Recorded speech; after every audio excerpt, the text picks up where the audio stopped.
Puji Tuhan, sebelum saya menyampaikan kebenaran firman Tuhan, saya akan menyanyikan sebuah pujian terlebih dahulu.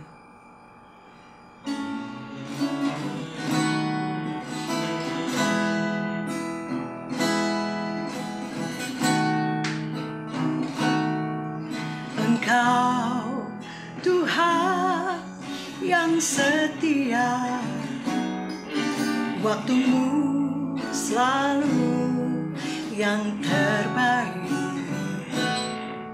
Engkau Tuhan sandaranku, dan ku hanya kan berharap padamu.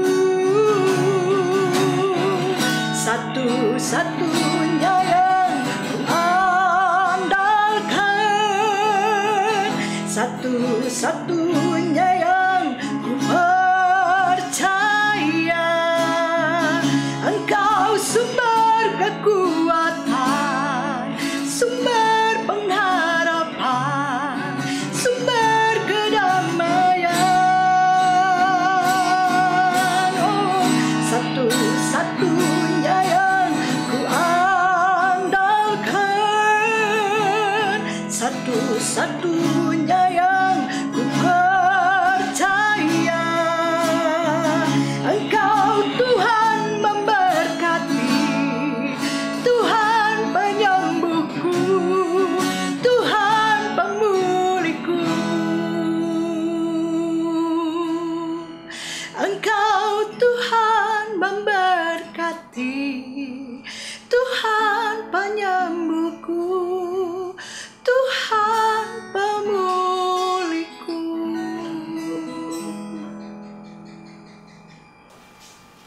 Mari kita berdoa. Segala puji, segala hormat hanya bagimu Tuhan, Allah kami yang hebat, Allah kami yang luar biasa. Pada saat ini kami akan memulai untuk menyampaikan kebenaran firman-Mu Tuhan.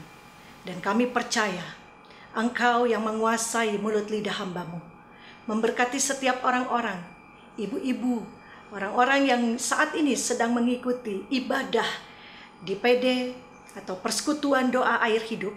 Engkau memberkati dan mengurapinya. Dan kami percaya Roh Kudus-Mu menyertai kami. Di dalam nama Tuhan Yesus Kristus, apa yang hamba-Mu sampaikan, ini adalah isi hati-Mu. Haleluya. Amin.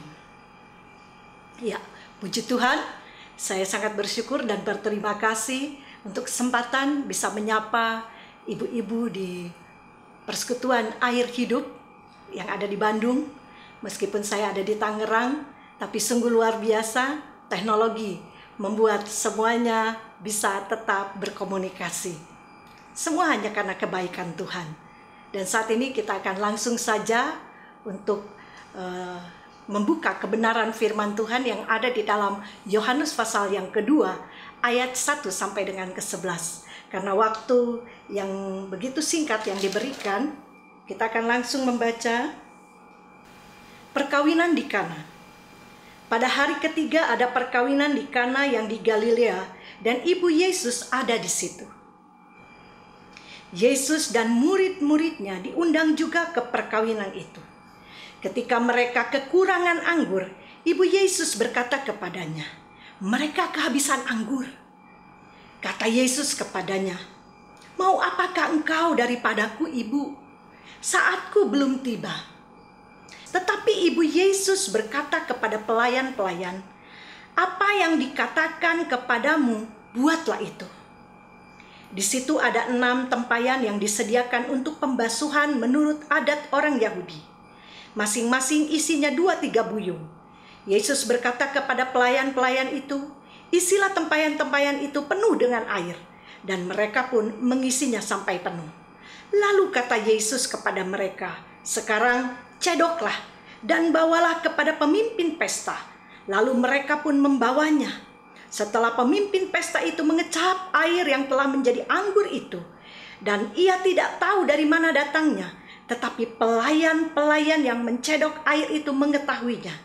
Ia memanggil mempelai laki-laki dan berkata kepadanya, "Setiap orang menghidangkan anggur yang baik dahulu, Dan sesudah orang puas minum, barulah yang kurang baik.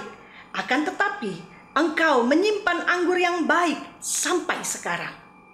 Hal itu dibuat Yesus di Kana yang di Galilea sebagai yang pertama dari tanda-tandanya, dan dengan itulah ia telah menyatakan kemuliaannya dan murid-muridnya percaya kepada dia. Puji Tuhan, kita sudah membaca dari Yohanes pasal 2 ayat 1 sampai dengan 11. Pesan apa yang kita akan terima? Pesan ini juga yang saya sampaikan kepada jemaat kami yang ada di Tangerang. Pesan ini begitu penting. Ya. Banyak orang bertanya-tanya, bagaimana caranya supaya bisa melihat kehebatan Tuhan? Bagaimana caranya supaya bisa melihat kemuliaan Tuhan nyata atas kehidupannya? Pesta perkawinan di Kana itu berbicara tentang kehidupan kita hari-hari ini. Tuhan berbicara begitu kuat kepada saya. Tolong diperingatkan kepada keluarga-keluarga Kristen, komunitas-komunitas Kristen, jemaat-jemaat yang ada di muka bumi ini. Siapa saja yang bisa mendengar pesan ini? Hari-hari ini pastinya semua ingin melihat pertolongan Tuhan. Tapi kalau ingin melihat pertolongan Tuhan, ada dua hal yang harus kita lakukan. Ada dua hal yang harus konsisten kita kerjakan. Yang pertama, jadilah orang yang melibatkan Tuhan. Pesta perkawinan di Kana itu mengundang Yesus, mengundang murid-muridnya, mengundang Maria, ibunya Yesus. Tetapi di situ dikatakan, orang-orang yang melibatkan Tuhan belum tentu adalah orang-orang yang mengandalkan Tuhan. Yang kedua, bagaimana caranya supaya kita bisa melihat kehebatan Tuhan atau kemuliaan Tuhan turun atas kehidupan kita? Yaitu, jadilah orang yang mengandalkan Tuhan. Tadi saya sudah memulai dengan satu pujian, satu-satunya yang kuandalkan. Ada banyak orang melibatkan Tuhan, tapi belum tentu mengandalkan Tuhan. Tapi orang yang mengandalkan Tuhan, pastinya melibatkan Tuhan. Apa ciri-cirinya? Orang yang melibatkan Tuhan dan yang mengandalkan Tuhan. Ciri yang pertama, mari kita belajar. Kita lihat ayat yang ketiga. Di situ dikatakan, Maria melihat pesta ini hampir kehabisan anggur. Ada banyak orang Kristen hari-hari ini tidak menyadari rumah tangganya, komunitasnya, jemaatnya, kehidupannya, baik dalam pekerjaan, baik dalam keseharian, hampir kehabisan anggur. Tetapi Maria, orang yang dekat dengan Yesus, memperhatikan, dia peka. Ini bahaya. Pernikahan ini bisa menjadi pernikahan yang gagal. Ya, acara ini akan menjadi acara yang gagal. Banyak akan diomongin orang karena kehabisan anggur. Dan disitulah orang yang melibatkan Tuhan dan mengandalkan Tuhan akan terlihat dengan 3 karakter ini. Yang pertama, seperti Maria, apa?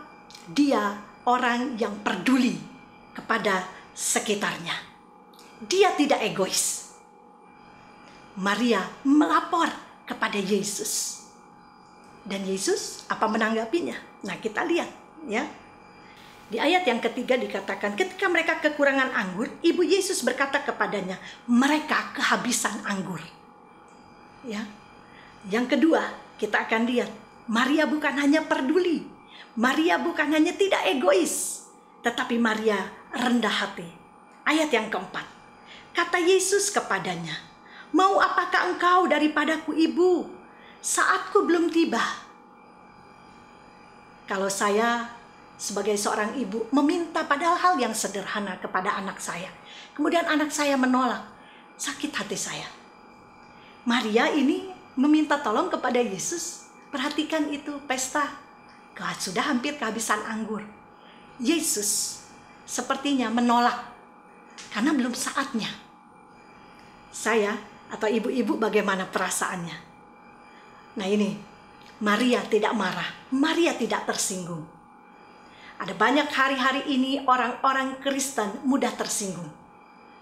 Ada banyak orang-orang Kristen yang sombong rohani, sombong, merasa paling berjasa. Ingat, kalau kalian merasa paling berjasa, belajarlah kepada Maria. Maria ini mengandung dengan susah payah, kita tahu. Melahirkan dengan susah payah juga, kita tahu. Membesarkan Yesus. Tetapi ketika permintaannya agak sedikit ditolak gitu oleh Yesus, apakah Maria marah? Tidak. Maria tetap rendah hati. Maria tetap percaya Yesus pasti melakukan yang terbaik. Jadilah orang-orang yang rendah hati. Mari, kalau ingin melihat kemuliaan Tuhan, tetap rendah hati. Jangan merasa paling berjasa, paling bisa, paling oke, paling segalanya. Tidak, semua hanya karena kasih karunia. Yang ketiga, karakter dari orang yang melibatkan Tuhan dan mengandalkan Tuhan akan terlihat dari mana? Ayat selanjutnya. Ayat yang kelima. Tetapi Ibu Yesus berkata kepada pelayan-pelayan, apa yang dikatakan kepadamu, buatlah itu. Artinya apa? Taati saja. Ngomong apa aja Yesus itu, taati saja. Ya, luar biasa. Ada banyak orang Kristen saat ini, hari-hari ini, suka pilah-milah, ya, suka pilih-pilih ayat. Oh, kalau yang ini aku mau lakukan, kalau yang ini aku nggak mau lakukan. Bahaya. Apapun yang tertulis di dalam Alkitab, lakukan saja. Kalau engkau ingin melihat kemuliaan Tuhan, amin. Kalau engkau ingin melihat kehebatan Tuhan, jangan pernah pilih-pilih ayat. Kalau itu tertulis, lakukan saja dengan iman. Dan kita akan melihat kemuliaan Tuhan. Puji Tuhan. Jadilah orang-orang yang melibatkan Tuhan, tetapi juga mengandalkan Tuhan. Ingat, orang yang melibatkan Tuhan dan mengandalkan Tuhan akan terlihat dengan 3 karakter ini. Yang pertama, tidak egois. Yang kedua, tidak sombong. Dia rendah hati. Yang ketiga, dia taat sepenuh kepada kebenaran firman Tuhan. Firman Tuhan katakan, Yesus sendiri katakan, berbahagialah orang yang mendengar dan melakukan firman Tuhan. Puji Tuhan. Di situ dikatakan ayat yang ke-11, yang terakhir. Hal itu dibuat Yesus di Kana yang di Galilea sebagai tanda yang pertama dari tanda-tandanya. Dan dengan itulah ia telah menyatakan kemuliaannya dan murid-muridnya percaya kepadanya. Kalau kita ingin terus melihat kehebatan Tuhan, semakin mengagumi Tuhan, jadilah orang yang melibatkan Tuhan dan selalu mengandalkan Tuhan. Amin. Mari kita akan terus melihat kehebatan Tuhan. Bukan satu kali, tapi di situ dikatakan tanda-tandanya yang lain. Artinya dari kemuliaan kepada kemuliaan, kehebatan-kehebatan Tuhan kita akan nikmati. Dari awal acara pernikahan di Kana sampai akhir, mereka mendapatkan sukacita. Mereka tidak kehabisan anggur, mereka tidak kehabisan sukacita. Mereka selalu mendapatkan yang terbaik.